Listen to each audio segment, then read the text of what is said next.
Hello there, welcome along to the Huddle Breakdown. I'm Enda Call and I'm joined on the line by Alan and by James, who doesn't have COVID, I swear, but he does have a runny nose. James, how are you? Seasonal pretend allergies. I don't even have allergies. I get tested, but I have an inordinate sensitivity to dust and stuff that floats in the air that's dry this time of year and where I live. So I'm good otherwise, other than a perpetually running nose. I'm surviving. All good on your side, Alan? Yeah, I mean, normally I don't manage to reduce James to tears for at least 20 minutes in, so I took that as a win. Already, I'm surrendering. I concede. Well, there are a few people waiting on YouTube, so apologies that we're a couple of minutes late, but we have started. Much like Celtic, we leave it to the last minute. Anthony Ralston made it to the last minute last night. It was a dramatic win against Ross County. I think it's the first time this season that I've silently punched the air and almost like jumped off my seat when it happened because I was trying to react without causing a hassle in the house. I mean, it was not. I don't really know where you begin to start analyzing this game in terms of what went on the pitch. But I mean, Alan, this was as good a win as you're likely to get this year, considering the circumstances. Yeah, and my experience of it was I was having to watch it, because there was no English Premier League games on either BT or Sky, right? Because they don't have rights to the midweek games, and yet they didn't show a Scottish game, even though there's big games at the top of the league. So we're reduced to scrambling around trying to find some feed, which on my phone was actually quite good. But the damn thing, and this happened to a lot of people, the damn thing crapped out when the clock hit 95 and a half minutes. It crapped out. And I was like, I cannot believe this. And I went onto Twitter and I saw somebody type, yes! I think that was it. That was the only reason I knew that we scored about 2 or 3 minutes later. So it was like, I watched the whole game, got really tense. And then it was like, and then found out later that we'd actually won. So it was a bit of an odd emotion, really. But incredible for Ralston to come up like that. What a boy. Yeah, that was like me with the F1 finale last weekend. I was out when all the controversy happened, and all I could see was Twitter reacting to the controversy and everyone saying it's bullshit or it's crazy, but nobody was actually explaining what actually happened. Because nobody knew. It's too complicated. Yeah, exactly. But I believe like last night was very similar for a lot of people, that their stream that they were watching on collapsed before the goal, and they missed out on one of the most dramatic finishes to a Celtic game in the last year or so. It was really incredible stuff. James, do you get a legal stream over in America, or how do you think I'm going to answer that question? Games? Get a lot of the games on what they call Paramount Plus. So if they're on whatever you guys, I don't know if it's BT or Sky, whichever one it's Sky, right? It's now doing it. It's Sky season, if they can be bothered. Yeah, so we get that feed sometimes. Sometimes they give us some individual person, and I don't even know who they are. They calls the games. And then if I have to go to a stream, I go to a stream. Yesterday, I was stuck in an office building. I had an appointment I couldn't change, and I had horrible internet connection for the first 40 minutes of the second half, and then I got out to my car and sat in my car with my son, who was with me, and I was like, "You're right if we just sit here for about 10 minutes?" And much to many Rangers supporters' chagrin, it was 11 minutes, I think, that it ended up we were sitting there. And 10.06 questions in the house again. Yeah, so I got to enjoy the ending, sitting in my car, shivering my tushy off. But yeah, so it was a failed experience up until right at the end. So in some way, it was kind of kismet. Yeah, a lot of the commentators not understanding the idea behind a minimum of 6 minutes being added on and you getting added on time for the stoppages within that stoppage time. So that is why Celtic were able to score a minute past the actual added on time, because six there were stoppages. Actually, it was it was in the 97th minute, but it was not like, it wasn't as if it got to like 99 minutes. It was borderline 15 seconds. You'd allow them for that amount at a time, but it was a dramatic fashion in terms of the win that Celtic got. But let's start with the team lineout, because I for the life of me, I can't remember a time where Celtic played with such a strange lineup. And I mean, it's largely down to the game on Sunday, but the starting lineup, the back four, largely unchanged. Anthony Ralston came back in at right back. Liam Scales got his first proper start in the league at left back. Callum McGregor, Near Beaton, and David Turnbull in midfield. And then the front three made up of Juranovic, the right back, playing at right wing, Adam Montgomery, the left winger, and Abada playing down the middle. We'll start with Abada playing down the middle, Alan, because I know that's something that you hinted that he might potentially convert into at some point when he first signed for Celtic. So he got the first goal. Outside of that, what was his contribution, and how did you think he played? Well, I think, the goal was the defining moment for him. I mean, and because of the timing and the movement and arriving just at the right moment, and then of course the finish. That's you can see that he's got that, and that's exactly what you want your striker to do. So for all of those, for that 1 second, it was worth doing. It's worth doing it. Other than that, it's just having somebody making the runs that a striker makes. It just pulls defenders in different positions. So although his actual, the rest of his game, he didn't have a load of chances. I don't think he didn't have that many more shots. In fact, I think his expected goals mainly came from two shots. It mainly came from that one effort, really. 2 shots overall, and again in true Ange Ball fashion, he only completed 9 passes, so he really wasn't involved a whole lot in the game. But then neither is Kyogo, so in that sense, it wasn't much different. But to be there to get a goal of high XG in the middle of the 6-yard box for a tap in is exactly what we're looking for those low cutbacks, those low crosses. So as far as I was concerned, it was kind of job done for him. Great ball from Scales, though. I knew that was coming. When you've got service like that. I deliberately didn't so mention freaking it. predictable. Unbelievable. James, what did you make of him? I agree with Alan. It was like a mini Kyogo performance. And that's where Turnbull on Thursday was, not that, which again, fairness, Turnbull, I thought did very well Thursday relative to what he's kind of capable of doing maybe in that role. So he dropped deeper a lot. I actually shared that in my thread this morning, his pass received map from that game where, he was even dropping in to help build up play all the way into the defensive third. You did not see Abada do that, thank goodness, yesterday. That may not have gone real well because that's not his strength. And so, to Alan's point, I think it was in July you said this first, Alan. He seems like this might be a role that really suits him and highlights his strengths and kind of gets away from some of the issues that he has as far as build-up play and, being able to beat guys in midfield. I thought it was really good. And it was a quintessential Kyogo where it was quality over quantity. And he was a little bit off balance on that open goal attempt, or else he might even finish that one.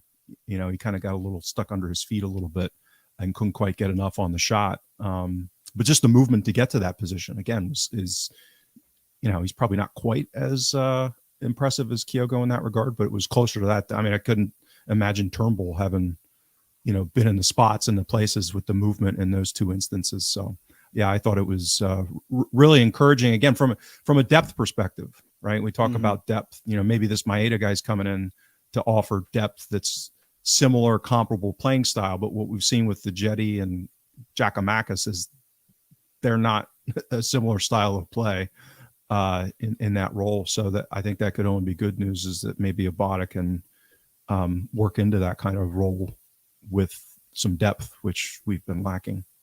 Yeah, and he is only 19 as well, so you can 20. He's 20, or he's 20. Sorry, so you imagine he's going to continue and develop in that sort of way. And if he's sort of being trained up in the same manner as Kyogo is, then you would imagine he's going to be a fairly decent player if he does follow suit.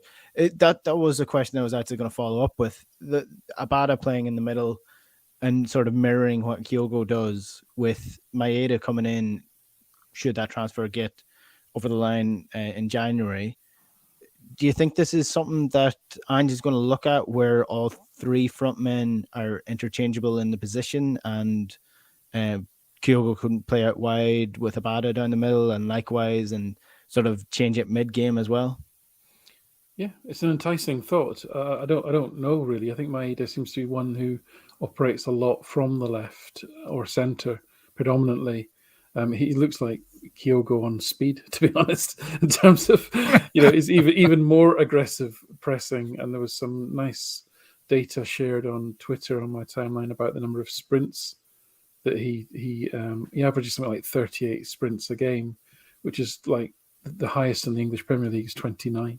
So this guy just tears around the pitch the whole game. So, and if you think of the way that Kyogo does as well, it looks like he sounds very similar. So one of the commentators who knows the Japanese league quite well, really saying that he sounds almost identical to Kyogo. He doesn't get involved in build up. He's not going to try and take players on. He's not going to link play. He's going to terrorize the hell out of defenders, and he's a nice finisher and loads of movement. It just sounds like another Kyogo. So that suggests, probably it's going to be a case of somebody does 65 minutes of tearing their ass on the pitch, and then someone else comes on and kind of sees the game out. But this is what you need. I mean, we saw the benefit last night of Rogic coming on late in the game, and Rogic is not the quickest, but in the 97th minute, just that little drop of the shoulder was enough to get him the space for a right-footed cross for the winning goal, which would have been closed down quicker if that had been in the 15th minute. He may have done. So you need to bring on that quality late in the game is what you want. So I think it's a squad depth thing. Personally, I'd be surprised if you played him and Kyogo maybe, but we'll wait and see. James? I think we've talked about this before. I think that the potential for significantly upgrading the pressing aspect of Ange ball is kind of the next frontier, and Hatate and Maeda, I think, would go a long way in helping that. Meaning that if you think of a front three of Jota, Maeda, and Kyogo, you have the depth with Abada, Forrest, who probably doesn't fit the system all that well, to be, not too subtle about it. And then, Hatate in there with some mix of the other three, then, and Itaguchi, again, enunciation, my strength, throw him in the mix as well. He seems to be quite aggressive, number 6, potentially maybe an 8 as well.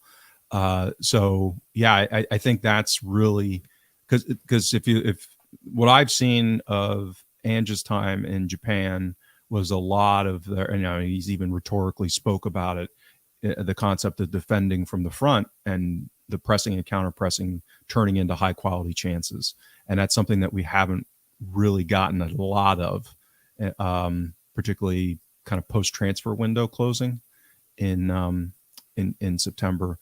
Or since September. So I think that's a phase of all of this that could, and it's going to be tremendously exciting too. I mean, that's those kind of counterattacks, let's call high press counterattacks, winning the ball back in that middle third or the attacking third and quickly transitioning into a dangerous attack. I mean, I think that's, assuming we get a fair enough of guys remaining fit, which is a growing concern of mine, then yeah, I think that could really be an exciting aspect of the second half of the season.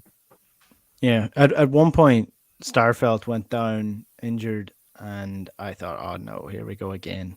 He's out. It turned out he got elbowed in the face, which nothing was done about before he got actually. It was just an elbow. It was just an elbow to the face. Don't be a wuss, Enda. It was just a couple of teeth he lost. Don't worry about it. Yeah, exactly. Soon sent off after that by Alan Moore, who, I mean, again, you're looking at a referee and performance which leaves a lot to be desired, and that's the most generous way that I could possibly say that.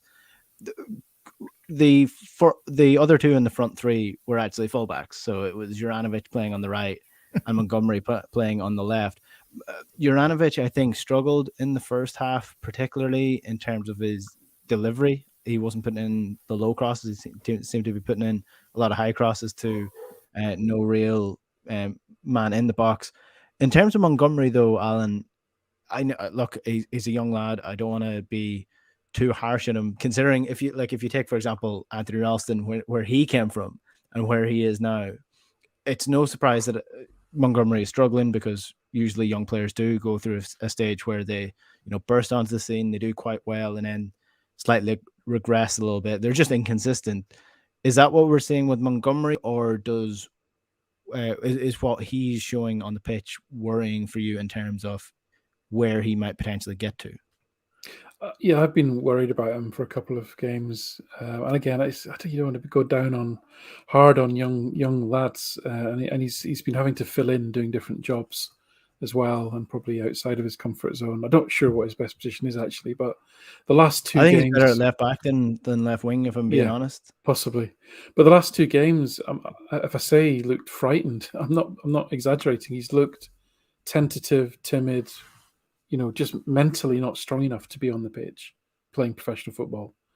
He's contributed next to nothing in an attacking sense. I think he was 0.02 expected assists. He only completed, I think, 15 out of 24 passes. He might have had one shot, but really, with Juranovic on the right as well, who his numbers were, I think it was 0.11 expected assists, 0.09 expected goals. He created one chance. That means that a lot, and given what we said about Abada in terms of his involvement in the game, that's a lot of heavy lifting from McGregor and Turnbull last night. It really was. And they, I mean, fair play to them. I mean, they've played the most minutes of any pair for Celtic this season, and they had to keep the thing going from a forward momentum perspective last night, because they were getting nothing from either side. I think Juranovic at least would have put in a shift and was up and down and trying to link the play, not making great decisions. Montgomery, I feel sorry for the kid. I think he needs taking out the team. He needs, given a run in the B team or what have you, because he looks terrified. He looks like he's got no confidence. He won't take a player on. As soon as he gets the ball, he's trying to get rid of it, and generally in a negative way to go backwards. It's a shame, and I don't like calling it out, but we're here to be analytical. That's just the way I say it. Would you agree with that, James? I think you're on mute. Amateur hour. I had dog barking. Sorry. Trying to be courteous and professional, and then I end up screwing it up anyway. I feel really bad for Montgomery, given his age, his experience. Then to kind of be out of the team, they don't really have a great place to play these guys to get regular game time. And then, and I'm going to say it in a way that I don't really mean it, but I don't have time to think up a better way of saying it. He's been jerked around a little bit as far as position. You know what I mean? He's not been able to spend his time settling on one. Yeah. And some of that's been out of necessity, obviously.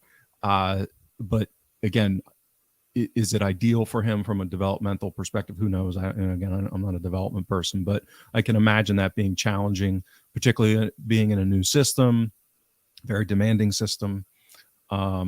So, it's rough. And as Alan says, I mean, if he has lost confidence a little bit, which certainly could make sense given all of the circumstances, I have some sympathy for him as an individual. But yeah, I mean, hopefully we get through this period and get some depth, and then a guy like him can be put into a position where even someone like him maybe go out on loan once we get the depth.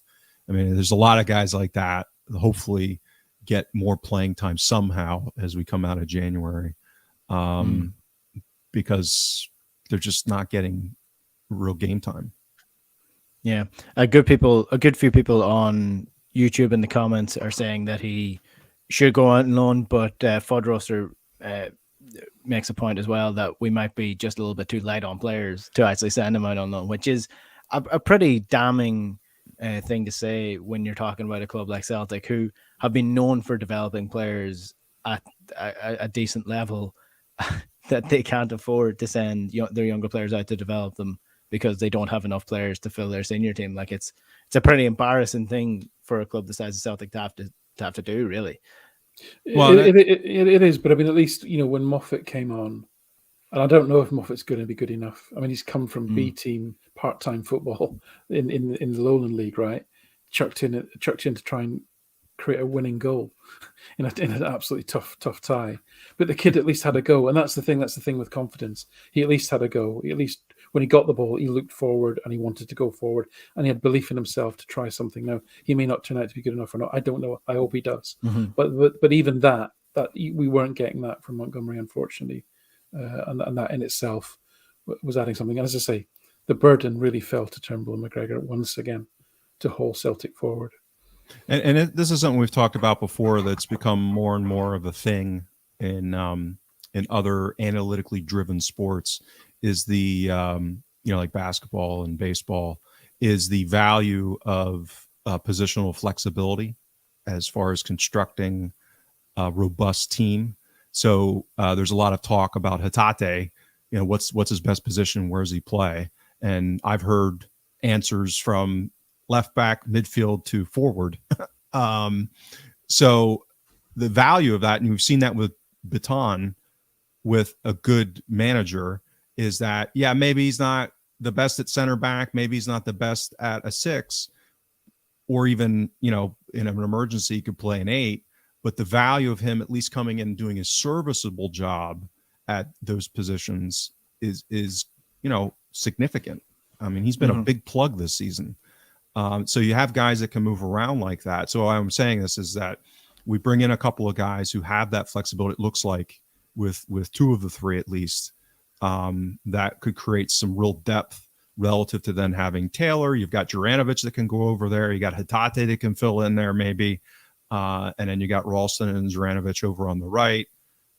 All of a sudden now you start building that depth, and it doesn't have to be in raw numbers. It can be as far as, drawing guys from different positions. So you kind of have the functional depth of, let's say, 18 players with actually only like 15 or 16, because guys have that flexibility.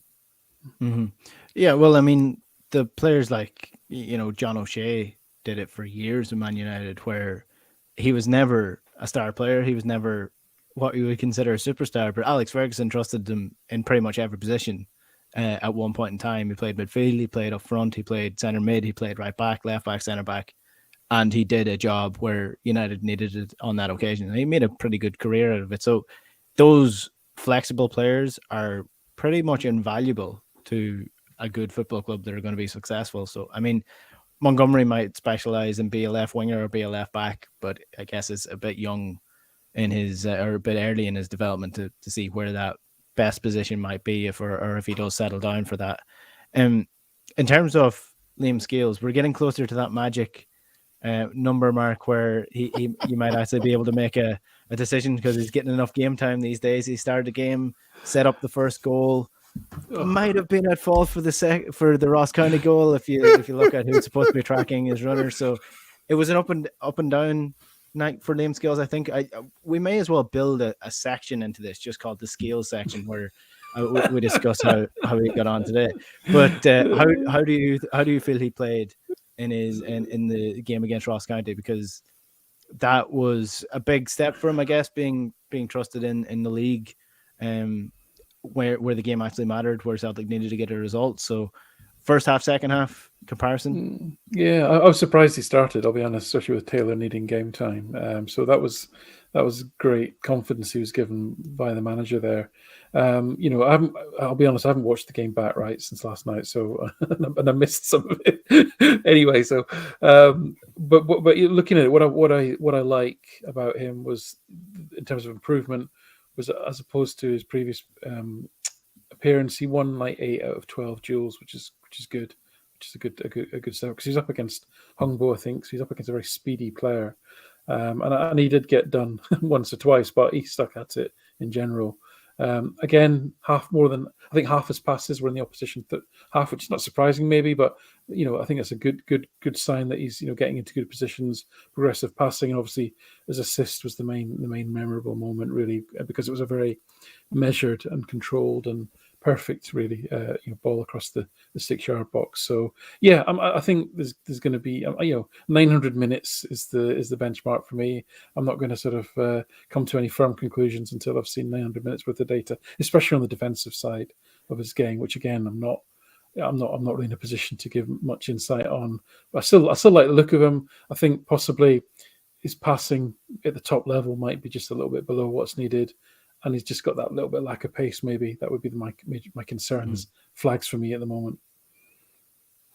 Yeah, I'd agree. So Hungbo is kind of, I would say, top kind of 5 in the league as far as various metrics relating to kind of dribbling and carrying the ball.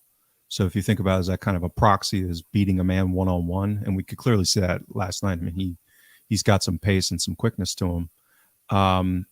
So again, I don't know anything about him. I don't know his background or where he comes from, but he's pretty decent athlete. It looks like, that I think was an example of, when I always kind of talk about Celtic trying to target guys that can compete at a European level. Like that should be the base case when we bring players in. And I think as it pertains to being a fullback, being able to athletically compete with a guy like that, I think should be kind of a minimum standard. So that's my concern, is I'm not sure at a fullback and a 4 in Ange's system, whether he's got the speed and the quickness to be able to go one against that level of athleticism of wingers. Do you want him against Ryan Kent one-on-one, for example? So, I think that's still the issue. Could he be a depth guy against a lot of SPFL level competition? Yeah, I mean, I think he's clearly got a lot of physical attributes, and we've talked about before, he seems to be, kind of have a decent IQ as far as what he's supposed to be doing. And Alan's talked about some of the more technical things that he knows far more about than I do, as far as like body shape and stuff. So, I guess it's a question of level, right? And what quality we want in depth, and do we want people and do we have the ability to have depth pieces that are European level? So that's how I view him. Yeah, the speed aspect is quite an interesting one. There's tons of studies have been done on the importance of speed at elite level football. It's actually amazing how much of a difference that makes. Like it's not an exact science, but there are a large amount of studies that have basically said it's what sets apart the top level footballers to those who just don't make it, those who get to the academies, and those who make it to the senior level, is just speed. In terms of movement, yes, but also in terms of decision-making ability and the speed that their brain works at. So it's one of the key things that you need at the top level. So it will be interesting to see if, he might also need to get up to speed with the league, because the Scottish League is that step above where the League of Ireland is at. So maybe that will come like it did for the likes of Paddy McCourt, who took about a year to develop and get used to the speed of the Scottish League compared to Ireland as well. So we'll wait and see. I do hope that we get to that magic 900 minutes mark soon enough, so we can make a judgment on him. But until then, we'll park the Liam Scales conversation. Celtic also had a win against Motherwell at the weekend, 1-0. Tom Rogic with the only goal in that. Again, we're seeing Celtic scrape by, really. But going into the League Cup on Sunday against Hibs, Alan, is there anything that's standing out for you in these previous games that might be a worry, or might be something to keep an eye on going forward as well as going into this final? Well, I mean, I was actually going to be fairly upbeat in the sense that what's an absolute massive positive for me in these two games, you might look, 2-1, 1-0. And I think I mentioned before, it's not unusual for us to have these incredibly packed Decembers where we're kind of doing the minimum to get through games and winning by a goal, or 2-0 at home to Dundee, that kind of thing, not blowing teams away, playing silky football particularly. But what is really encouraging me is that despite the absolute randomness of the 11 players and their configuration that we're putting on the pitch, the expected goals numbers, the number of amount of possession that we're having, the amount of chances that we're creating, the XG values that we're creating, and the relative security at the back is being maintained. If you look at Celtic stats, you'd think this is an incredibly consistent team, and then you look at the selections and the personnel, and you think, how the hell, because how can you be maintaining that level of consistency and output with such a huge number of changes and injuries and disruption and people playing out of position? So that to me is the biggest positive I'll take. I had the expected goals. The Motherwell game was an interesting one. There was a lot of blocked shots, and a lot of data providers sometimes don't count blocked shots as shots. If the blocker is relatively close to the person who's taking the shot, they count it as a tackle or an interception rather than a shot. And I think there's a lot of that on the weekend. And then there's also the limitations of my very old basic model, which is, for example, Greg Taylor shooting from inside the 6-yard box. But the fact that he was actually almost on the goal line means it should have been a really low probability XG shot. But my model just takes it that he was inside the 6-yard box, so it probably inflates it slightly. So I say all that because whereas unlike most data providers, where I tend to end up being in the middle, I think I had 3.46 XG for the Motherwell game, which is probably nearly 1 XG more than most data providers. Okay, that being as it may, it was around 2.5 against Ross County. So that to me is an indication, and we talked about this before, that irrespective of the personnel, the system is delivering consistent results, and I think that's hugely encouraging for Celtic. Yeah, I'd agree. I think my concern would be in a one-off game. So we've started to see our chances that we're conceding float up a little bit. Yeah, so, agree. Right. So we've talked about that, where we really kind of from early September up until like 2 weeks ago, we had really been compressing down the chance creation of the opponents. Our chance creation had come down with it, but not as much. Not as much. And over time, that's actually, a good recipe for consistency and probability of not dropping points, which we've seen. We haven't been dropping points. Once you start introducing more chances for the opposition, even if you're creating a lot of chances, just by definition, your probabilities shift. So, for example, in that Motherwell game and then yesterday, you're talking about like a 20 to 25% chance using the probability kind of models that you run on these one-off games.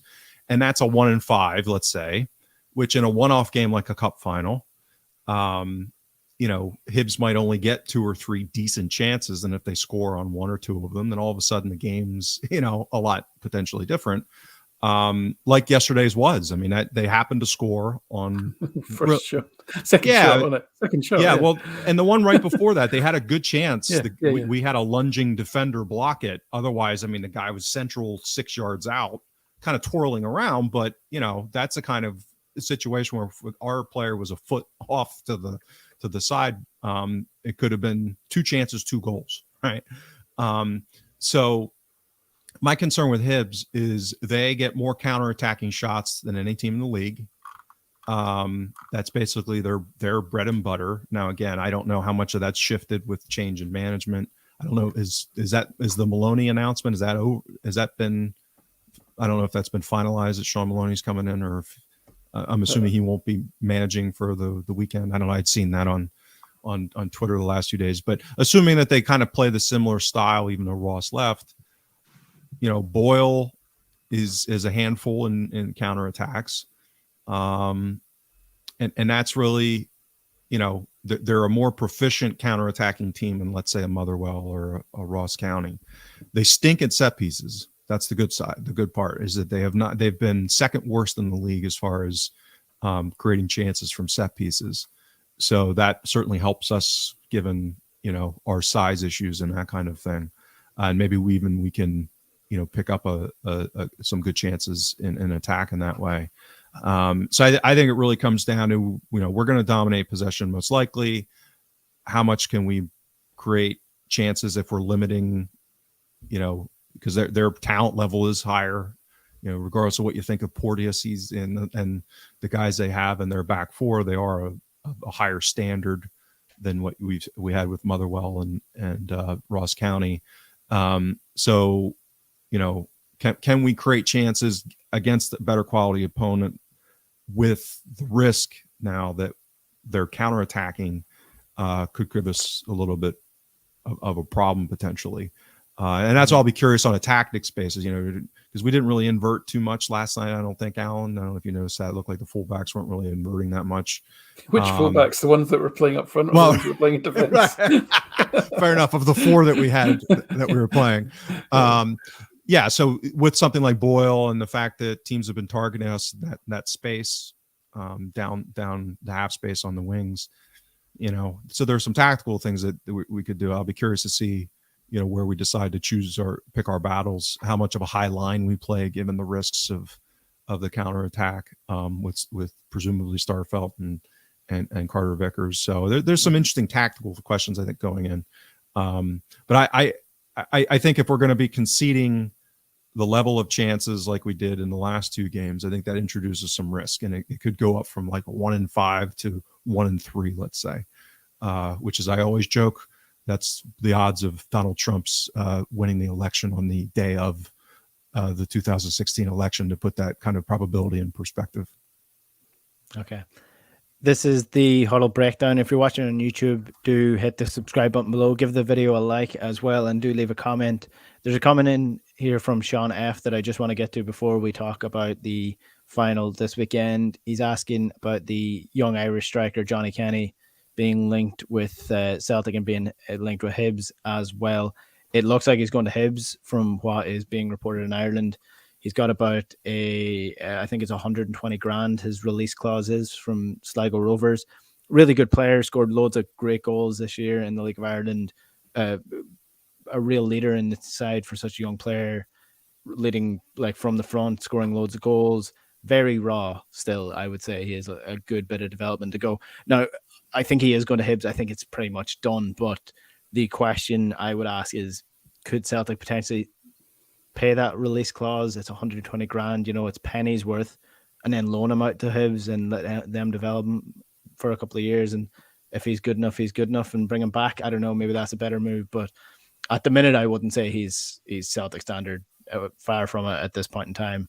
But there will be a lot of Irish heads going to Scotland now next year. By the looks of it, January, you'll see an influx of some of the best players from the League of Ireland coming in. So interesting times for these two sets. It seems like that's going to be the way forward for the Scottish side, looking for some value in the Irish market. So that's going to be interesting. Let's talk about the League Cup final then this Sunday at 3:00 against Hibs. I asked on the Huddle Breakdown Twitter page last night if you could have one player back for this game in terms of injuries. Would you take Kyogo? Would you take Jota? Or would you take James Forrest? Poor old James Forrest got 0.9% off the vote. Jota came in at his mother voted. 31.2% for Jota, and then a whopping 67.9% for Kyogo. Same question to you then, guys. Who would you have in the team? Who would have the biggest impact on the Celtic side coming into this cup final, Kyogo or Jota? Okay, so I didn't answer your previous question properly, so I'm going to answer that one and the one you just asked at the same time. So you said, what am I most concerned about? What are the biggest weaknesses going into the game? So the biggest issue I've still got with this Celtic team is we're just simply not scoring enough goals. Right? It's as simple as that. We're leaving about 3/4 of a goal in expected goals on the pitch every single game in the league. Every single game. At one point in the season, that was nearly one. We were leaving one goal on the pitch every single game. And how long can you go on like that before some negative variance catches you out? And we've seen over the last week, with thanks to you and Anderson, Alan Muir and Hunk, last like Hungbo, that there's plenty of that to go around, right? So that's my biggest concern. So really, to combat that, you want goal scorers in the team. So for me, that would be Kyogo, to answer your second question, because if that increases the chance of getting more goals, then you take that. I like Jota, but he's never going to be a prolific goal scorer. I'd love to have him in the team, clearly, just for the fact that it would be great fun and he's very exciting to watch, and it would make a great spectacle of it to see him in a final. But yeah, we need goals. We need goals in the team. That's the absolute biggest concern for me. Because like I say, it looks like it almost doesn't matter who we put in the team. We're going to create the same number of chances, which is great. But we're just not finishing. We're just not finishing enough of them. So, yeah. Just before I get your answer to that question, James, some breaking news: the Nations League draw has been taking place in the last hour or so, and Scotland are in the same group as Ireland for that. So it's Scotland, Ukraine, some bants, Enda, Scotland, Ukraine, and Armenia. So it's going to be who? Ukraine, who? Ukraine and Armenia. Armenia. So I can see Ukraine tearing Ireland apart. But the Scotland against Ireland game, that's going to be a very interesting one. So we might do a couple of shows when those games are happening, we can, as you say, get some bans. But there's some comments coming in about this question that I've asked. It is a hypothetical one, James. I'm not saying the Celtic should be risking any of these players before they're fit to play in these games. So I just mean in terms of the impact they would have in the team, who do you think would be the best to bring back? I'd probably go with Kyogo just because of his two-way value, meaning that his value in defending and tracking back and pressing being so high relative to other players, and given let's say prone to error at times in judgment, some of Hibs players have, particularly in the center back position. I think that could be a good matchup. So yeah, that's probably where I would go. I'll use that as this issue about Kyogo potentially playing on Sunday to self-promote here, because I wrote an article on this, and I was surprised by what I found. Was the degree with which what we're confronting relative to Ange's playing style is quite different than, and I've been poking around subsequent to writing this article, meaning that I basically looked at the volume of games and the amount of recovery days in between games. And I just picked an arbitrary, because of, kind of normal scheduling, games of 4 days or less in between games. If you kind of think Thursday to Sunday or Wednesday to, so it's kind of a proxy for 2 games a week, if you think about it like that. And so far we're running at about 78%, I think, of the games are fitting that criteria. And if you look at his history of managing, there's only other one season that he was close, and that was the season, not surprisingly, that Marinos made it into the Asian Champions League. So playing twice a week a lot, the equivalent of playing in Europe. And in the league, they finished 9th and significantly underperformed their XG. And one of the issues was that they didn't score enough relative to their XG. So I wonder, theoretically, if there's something kind of structural. I've been skeptical that these XG models relative to expected points and that kind of, we're too early in the in the evolution of these statistics and the measurements of the data, that these are all encompassing. That the unexplainable factors, whether people have always talked about the qualitative things, like leadership and that kind of thing. I've even said, we're probably missing a good bit of other things. Like, I've talked about the velocity of the ball when you shoot it, quality of shooters, and they're not all the same. Aguero and Haaland shoot different than the striker at Hamilton. You know what I mean? Even though they take the same shot from the same position. So my concern is that some of this might be structural relative to his style of play, and it being compounded by lack of depth. So, whether or not they bring back Kyogo too soon, I get really worried about how we're managing these injuries and potentially introducing longer term injury risk, meaning that turning a 2 or 3 week, like we saw with Taylor. I mean, we did see that earlier. They tried to bring him back from his shoulder thing, and what was initially a 2 or 3 week kind of setback turned into 3 months or 2 months, whatever it was. And that's my concern, is that this seems like it might be something we're dealing with the entire season, even with reinforcements coming in in January, just because of this is a really difficult thing to be doing, playing this way with this kind of fixture congestion. And I hope in a way that he doesn't play on Sunday, again, not knowing anything about where he's at relative to fitness, just from a risk perspective. Guys that pull their hamstrings usually are out longer than a week and a half. Yeah. No, I don't think there's any case for him being, but I don't think it's even possible that I don't think he will be, is what I'm trying to say. Well, no, my fear is a cultural one, right? So Anne's talking about, well, if you leave it up to Kyogo, right? And you know, some of these topics are not very popular, but you know, if you go back and listen to the open goal interview of Kieran Tierney and what he went through at Celtic relative to taking painkillers and choosing to play when he was doing physical damage to himself to the point where he was so injured that he had to take 9 months off or whatever it was. I mean, a guy in his early 20s injuring himself, playing it hurt with painkillers, that you know, Scott Brown playing against Cluj, right? With a bad toe, and we saw how horrible that turned. So guys playing hurt, you know, it's kind of that old blood and guts, blood and thunder culture, which, you know, in some ways is can be good, meaning that in a one-off, that kind of thing. But there's a fine line between being tough and being stupid.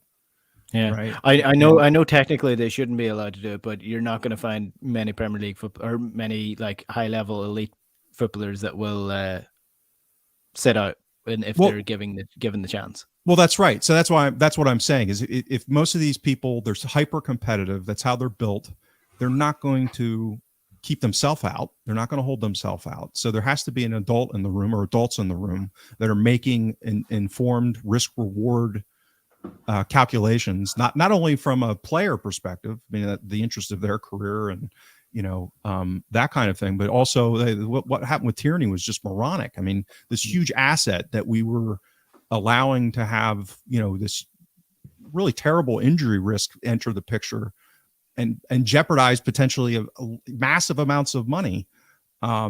So, you know, for the length of the season and the risk of the season, to gamble and say, okay, that's why I was so critical of the decision to having him play against Betis. It's like, you know, what's the upside relative to what the potential downside is? And so the reason why I got into this is not only is this just kind of intuitive, you know, Ange plays the demanding style, but you then compound on these other factors. And I've talked about this before, is nonlinear risk. Like you pile risks upon risks upon risks. This is part of how I kind of had a framework to analyze what happened last season, because we had so many risks piling on top, including the pandemic, that, you know, manifested in so many different ways for Celtic last season. And I'm concerned that we're having a completely different circumstances and specifics, but relative to injury, squad depth, and fixture congestion and style of play, you layer those factors on top, and now all of a sudden I think we've got, you know, some risks that probably are not well understood or appreciated at the club. And I think they need to be really careful about how they manage this, because we've clearly seen what's happened so far. And that's what I'm saying. I don't think this is going to get better. I don't think this has been bad luck.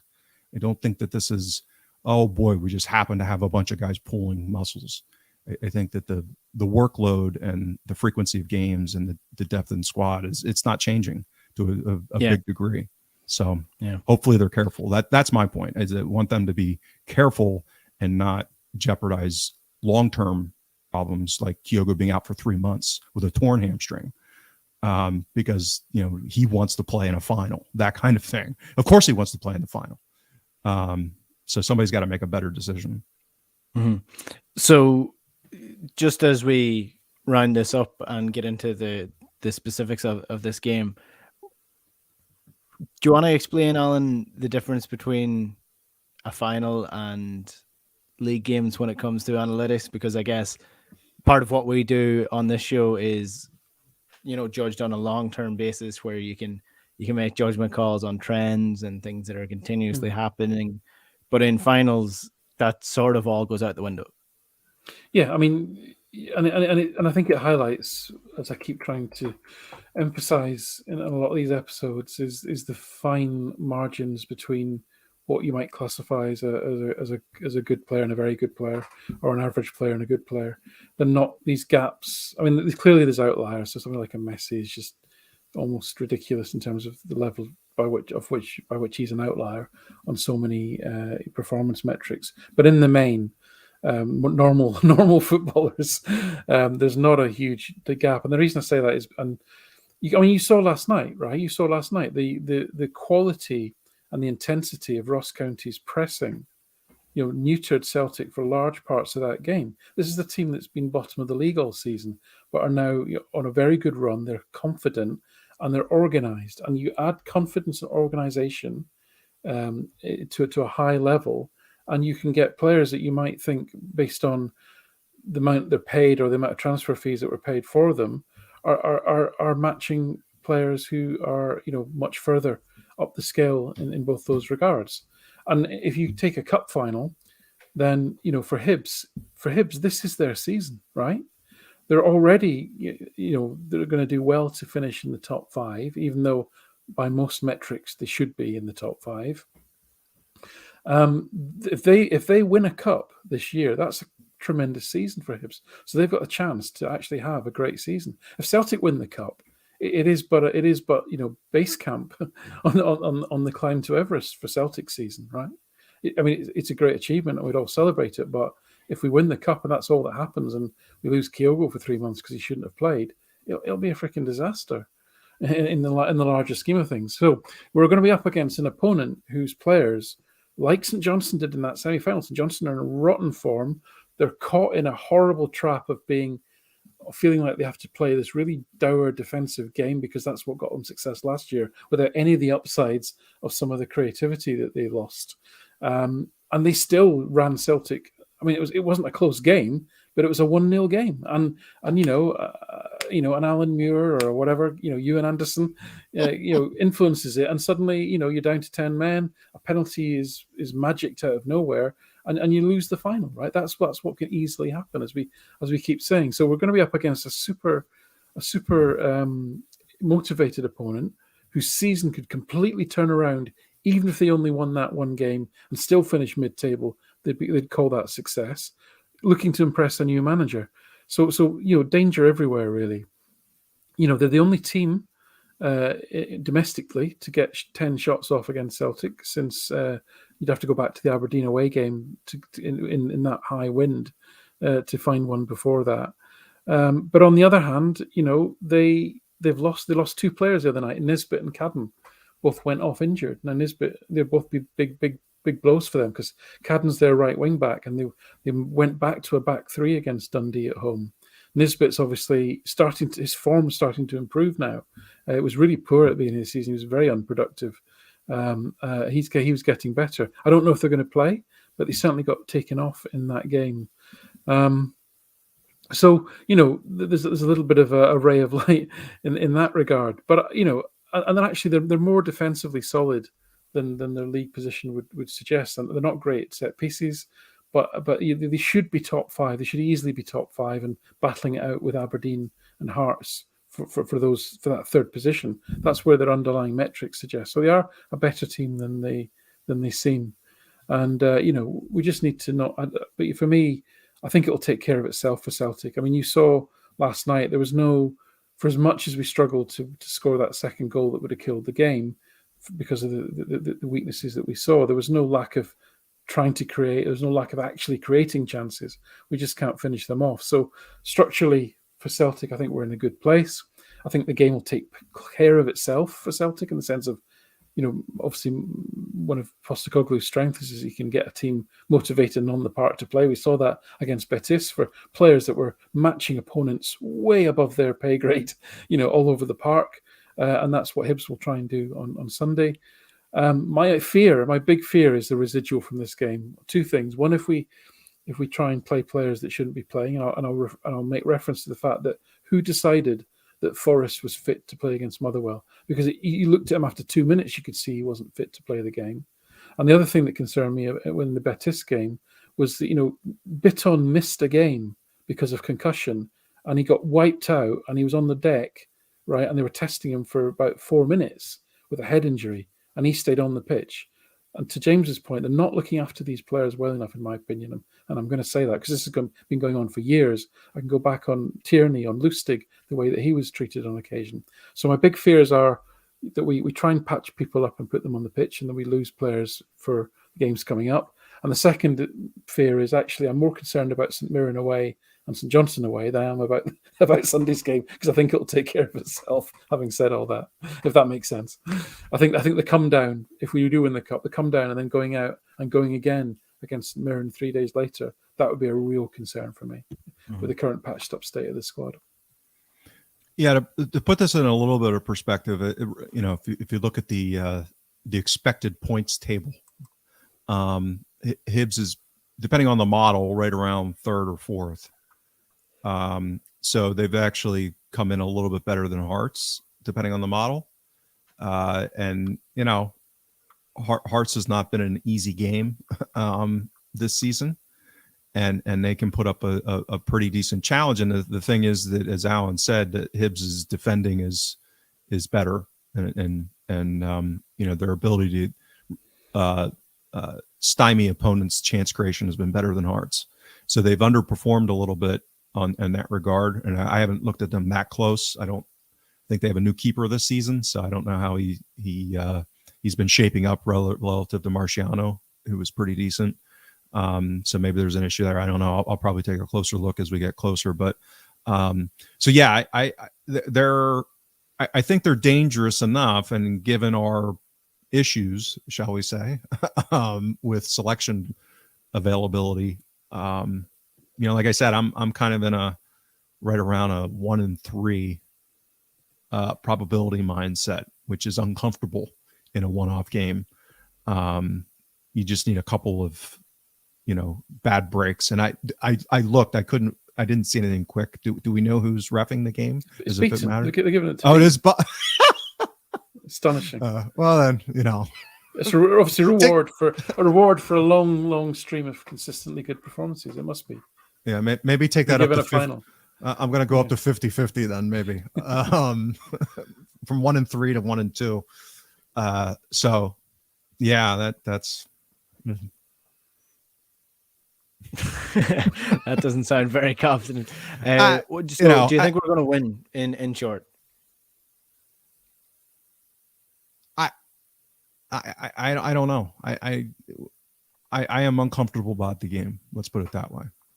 I'm uncomfortable about the game. Alan? Yeah, I think we'll win. Because I think Andrew will get them up. We'll play a strong side. We'll be on the front foot. Our underlying performances are consistent, and I think we'll be too good for Hibs. Will we then go and draw 1-1 with St Mirren? And I know I'm not taking one game at a time, but that's my concern. You have to take every game on its merits, as John Giles would say. Listen, we shall see. Hopefully Celtic do get a win. It'll be very, very interesting to see what happens with the starting lineup, because I know a lot of people were looking at the lineup against Ross County and thinking, oh shit, we cannot go into a final with this. But I would say we went into that game with that team specifically for the reason that we won't be going into the final with that same starting lineup. So it'll be interesting times to see if Celtic can get their first trophy under Ange Postecoglou. Hopefully they do, and hopefully it's not a 121 minutes plus game is what I'm kind of hoping. Yeah, I really hope that I just Liam Scales with the last penalty. 10 players in beauty. To win it. That's what. If it goes down to penalties, Hibs will Hibs it. Yeah, come on. Well, we shall see. We'll be back with a sort of review of that and the game against St Mirren as well next week, because I guess it's just so busy at this point in time that we won't really get a chance to do a Christmas special. I think we did a Christmas special last year, but there's so many games that we just can't afford to take any time off. So next Thursday is not quite Christmas Eve; it's Christmas Eve. So I think will we do a Christmas show? We'll do something. Yeah. We might as well. Got a week to think about it. Give me an excuse for some weekday day drinking. So yes. Well, yeah, Christmas Eve. Yeah, you're allowed to drink at that point. So we might do a late night one. I'm going to put you on with my for- wife and have you have a conversation with her. Then you're very persuasive. Got to bear in mind it's about 9 o'clock in the morning for James. So, Yeah. It's never too early to have a drink if you're chatting about Celtic. But anyway, that is the Huddle Breakdown for this week. Hopefully Celtic will get a win this weekend, and we'll get to chat about that next week. If you want to find this podcast, it'll be on Spotify in a wee bit, and on iTunes as well, or wherever you get your podcasts, and it's on the YouTube channel as well. If you subscribe, you'll get notified every time the show goes live. So follow us on Twitter at Huddle Breakdown if you want to keep in touch with us on a weekly basis. James, Alan, thanks for that. Thanks, guys. All right, we'll chat to you next week. Good luck.